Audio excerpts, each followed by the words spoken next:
আজ দেখা করতে যাওয়ার পথে ওর জন্য 10টা লাল গোলাপ কিনলাম টালিগঞ্জ মেট্রোর সামনে থেকে।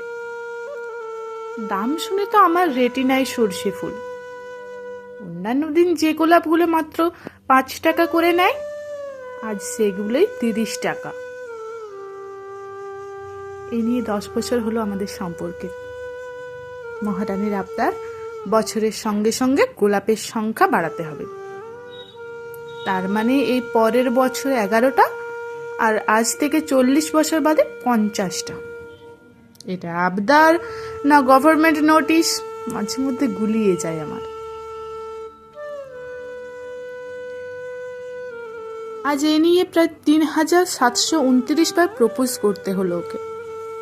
এই প্রপোজ ডেফে তো একটা অজুহাত মাত্র। প্রথম প্রথম মহিলা ভালোভাবে প্রত্যুত্তর দিতেন, তারপরে একটা নতুন কায়দা শিখলেন। প্রায় ঘাড় ধরে প্রপোজ করিয়ে নেওয়ার পর চুপ করে আকাশের দিকে তাকিয়ে থাকতেন। আমি যখন বলতাম, কিরে উত্তর দিলি না যে, অনেকক্ষণ চুপ থাকার পর মুচকি হেসে বলতেন, ভেবে দেখব। আর আজ তো কিছুই বললেন না। খানিকক্ষণ চুপ করে থাকার পর একটা মৃদু হাসির শব্দ শুনতে পেলাম। মনে হলো এটাই ওর উত্তর। চকলেট নিয়ে হ্যাংলামোর একটা লিমিট থাকে। একবার তো অটোয় করে যেতে যেতে একটা বাচ্চা ছেলে ক্যাডবেরিতে টুক করে ভাগ বসিয়ে দিলেন ভদ্রমহিলা। ব্যাস, তারপর কি কাণ্ড! লোকের খিদে পায়, কবিতা পায়, ওনার আবার চকলেট পায়। তবে মোটা হয়ে যাওয়ার ভয়ে কখনোই নিজের টাকায় কিনে খান না। আজ ওর জন্য একটা ইয়াব্বর চকলেট কিনে নিয়ে যাওয়ার সময় দেখলাম রাস্তার অন্য পারে ফুটপাতে একটা ছেলে তার প্রেমিকার জন্য একটা আমার মতো ইয়াব্বর চকলেট কিনে নিয়েছে। দেখে মনে হলো তার মানে আমি একা নই। আজ শরীরটা খারাপ থাকায় আর দেখা করতে যেতে পারিনি। এরকমটাই মহিলাকে জানিয়েছি। আসলে গোলাপ আর চকলেট তাও ঠিক আছে, কিন্তু এই বুড়ো বয়সে একটা লোক বাচ্চা বাচ্চা ছেলে মেয়েদের মাঝখানে দাঁড়িয়ে গোলাপি আর হলুদ টেডিগুলোর মাঝে কোনটা বেশি নরম সেটা দেখার জন্য বাছাবাছি করছে, এটা কি মানা যায় বলুন তো? তাই এই টেডি ব্যাপারটা অনলাইনে কিনে ওই ঠিকানায় কুরিয়ার করে দিই। প্রথম বছর মহারানী একটু রাগারাগি করেছিলেন, কিন্তু তারপর পরের 2 বছর, মানে এই শেষ 2 বছর, আমার অসুবিধাটা মহারানী বুঝতে পেরেছেন, কিছু বলেননি।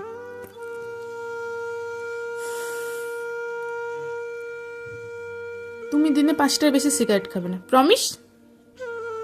আমি ছাড়া অন্য কোনো মেয়ের ছবিতে লাভ রিয়াক্ট দেবে না, প্রমিস?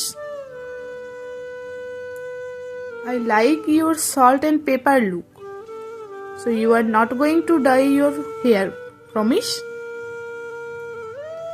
এই ছিল ভদ্রমহিলার গত 3 বছরে প্রমিস করানোর নমুনা। এই যৎসামান্য প্রমিসিং এজেন্ডা নিয়ে যে মানুষটা গত 3 বছর ধরে দিনের পর দিন আমাকে সহ্য করেছে, তাকে ভালো না বেসে থাকা যায় বলুন? তাই আজ আমি আগে ভাগেই বলে দিলাম, প্রমিস, তুই যা বলবি আমি তাই করব। শুনে মহিলা এতটাই হতভম্ব হয়ে গেলেন যে ঠোঁট থেকে আর কোনো কথাই বেরোলো না।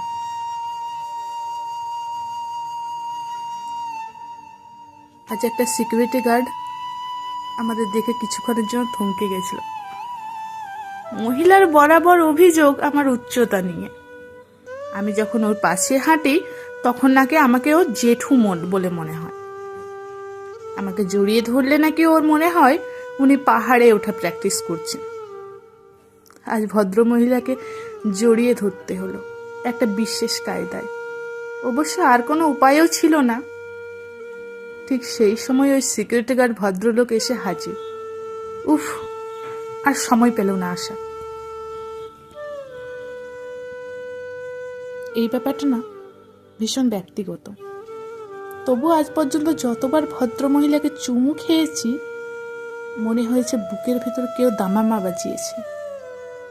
আজও তার অন্যথা হলো না। শুধুমাত্র সিকিউরিটিটা এসবের মাঝখানে এসে পড়ে আরো একবার আমাদের দেখে অবাক চোখে তাকিয়ে রইল। কাউকে বোধহয় এভাবে আগে চুমু খেতে দেখেননি। কি করব? মহিলা যে মাটির নিচে কফিনের মধ্যে দিব্যি শুয়ে আছেন। চুমু খেতে গেলে আমাকে তো ঠোঁটটা মাটিতে ঠেকাতেই হবে। গতকাল জড়িয়ে ধরার পর মাটি থেকে উঠে দেখি সমস্ত জামায় ধুলো লেগে আছে। ওই সিকিউরিটি গার্ড ভদ্র নির্ঘাত আমাকে পাগল ঠাউরেছেন। অনেক লোকের মুখে শুনেছি যার কেউ নেই তার ঈশ্বর আছেন, তবে আমি মনে করি যার কেউ নেই তার অপেক্ষা আছে। আর এই অপেক্ষাই পারে সারা জীবনের মতো আলাদা হয়ে যাওয়া দুটো মানুষকে এক আকাশের তলায় সামনাসামনি দাঁড় করিয়ে দিতে।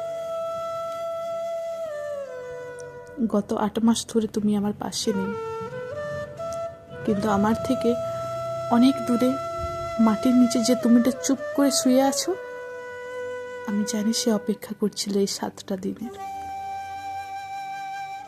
এই 7টা দিন কারোর চোখে লোক দেখানো, কারোর চোখে অদেখাপনা, কারোর চোখে কলোনিয়াল হ্যাংওভার। আমিও মাঝে মাঝে বিরক্ত হতাম এই 7টা দিন আসলে। কিন্তু আজ তুমি যখন আমার পাশে নেই তখন বুঝতে পারলাম এই 7টা দিনের মাহাত্ম্য। এই যে বছরের নির্দিষ্ট 5টা দিনেই ধুমধাম করে দুর্গাপূজা হয়, এই যে বছরের নির্দিষ্ট একটা দিনে ঈদ পালন করে মানুষ, এই যে বছরের নির্দিষ্ট একটা দিনেই সমস্ত শহর ঝলমল করে ওঠে ক্রিসমাস পালনের জন্য, এগুলো তো বছরের যে কোনো দিনেই হতে পারতো, তাই না? কেন হয় না?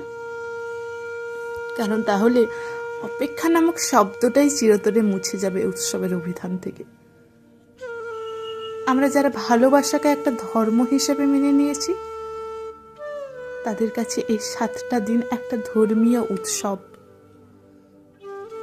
ছোটবেলা থেকে আমি কখনো ডায়েরি লিখিনি। গত 7ই ফেব্রুয়ারি রাত্রে প্রথম লিখতে বসেছিলাম। গত 6 দিন যা যা লিখেছি সেগুলো পড়ে হাসি পেলেও সেটা সংবরণ করার চেষ্টা করুন। আজ এই পাতাটা এখানে বসে লিখছি কারণ তোমার ইচ্ছা ছিল আমার প্রেম প্রত্যয় লিখতে দেখার। এই লেখাটা শেষ হওয়ার পর ডায়েরির 7টা পাতা আমি এখানে রেখে যাব। সাথে নিয়ে যাব এমন একটা ডায়েরি যাতে চাইলেও এই 7 দিনে কোনো দাগ কাটতে পারবে না কেউ। আবার এভাবেই পরের বছর এই দিনে একটা ডায়েরি হাতে নিয়ে বসবো তোমার সামনে।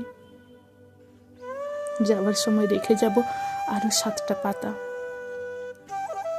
ততদিন অপেক্ষা করো কেমন? By the way, security guard ভদ্রলোকের সাথে আজ ঢোকার মুখে দেখা হলো। কাল ওইভাবে কফিনের ঠোঁট ঠেকিয়ে রাখার কারণটা জানার পর টানা 5 মিনিট জড়িয়ে ধরে থাকলেন। তুমি ছাড়া কেউ প্রথম আমায় এতক্ষণ জড়িয়ে থাকলো। হিংসে হচ্ছে না তো?